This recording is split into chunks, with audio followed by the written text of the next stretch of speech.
I start by applying thermopaste to the motherboard. This is a white label motherboard designed for low power, high performance. My goal is to prove that even though these computer parts are old, we can use them to build a robot. Yes, you heard me right.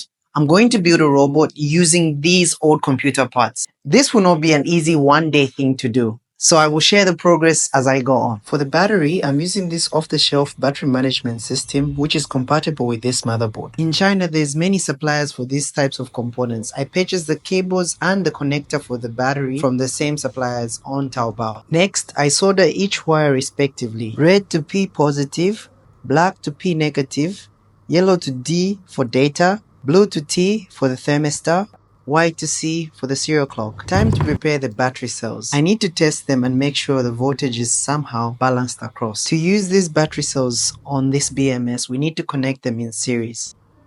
After the cells are ready, it's time to connect them to the BMS. I then check the voltage to make sure there's no short circuits. 12.7 volts at battery positive and battery negative. We get 0 volts at P positive and P negative because this will only show voltage after the BMS has been activated. I then apply some tape just to hold things together so that the batteries are not moving all over the place. I insert the RAM, connect the fan for cooling, connect the display. The only reason we're connecting the keyboard is because it has the power switch. Once everything's connected, it's time for the moment of truth. For our first boot, I'm not connecting the battery, just so that we have one single power source. First attempt, I power on the laptop, and nothing. After resetting and replacing the RAM chip, I power on the device one more time. And lo and behold, the display does turn on and we see some error messages.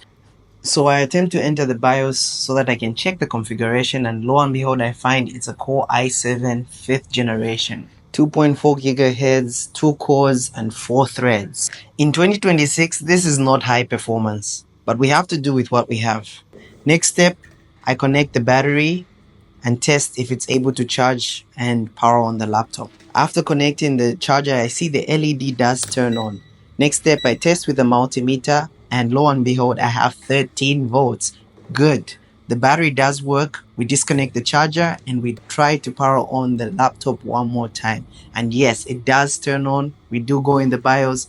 The system does work and we're ready to go to the next step. Now that I got the battery working, the charging working, and tested most of the peripherals, confirm that everything is working, the next step will be installing the operating system.